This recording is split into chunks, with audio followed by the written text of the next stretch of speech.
to do if you have lots of a product that no one wants? The price dives and your stocks become worthless. That's what's happened to oil thanks to the coronavirus pandemic. Demand is low, but storage facilities are full. On Monday, it got even worse. The price went negative, meaning that traders were paying customers to take the stuff away. The coronavirus pandemic has brought economies around the world to a halt, along with a demand for oil. After weeks of tumbling prices, crude dropped below zero for the first time. Producers literally can't give it away. An agreement last week between leading oil-producing nations to slash output clearly failed to address worries about a huge glut of oil. This is quite a lot to do with the with consumer demand.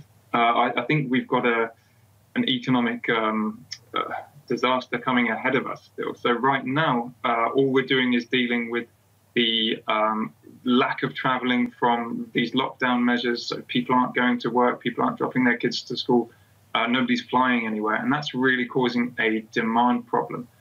And since storage facilities have filled up, oil is now practically worth nothing. For more details, let's speak to our business reporter, Rob Watts, who brought us that report. Rob, welcome. So what exactly do negative oil prices mean? Well, imagine after the show we go to a shop, say it's open, to buy a chocolate bar. And we go up to the shopkeeper and we say, how much is this chocolate bar? And he says, -€1. We'd be very pleasantly surprised, because what that would mean is that he's going to give us a chocolate bar and he's going to give us €1 as well. It sounds preposterous, but that is the position that we found ourselves in with US oil yesterday.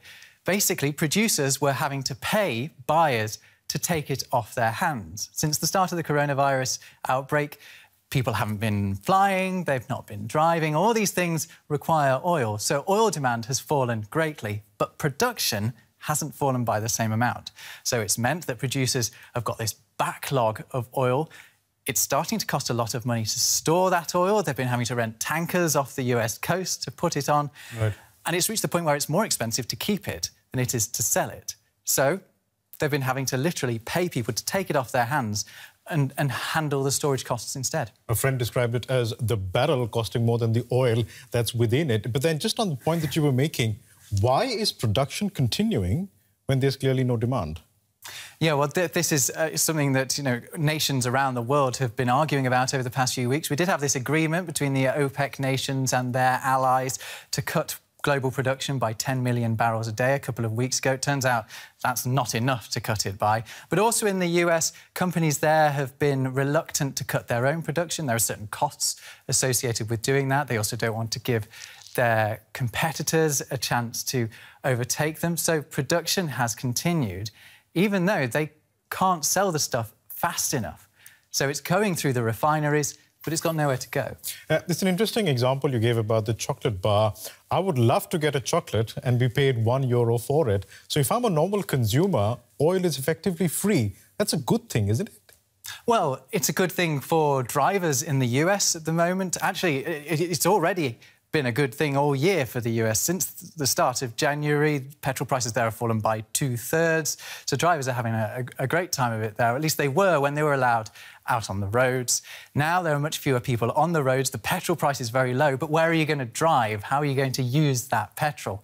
So we can expect the petrol prices to still be low when the economy does start to get going again in the United States. Lower than they were before the coronavirus outbreak. But as people take to the roads again, those prices are going to go back up. You can have the oil now, but do nothing with it. That's an interesting dilemma to be in. Rob Watts, thanks so much for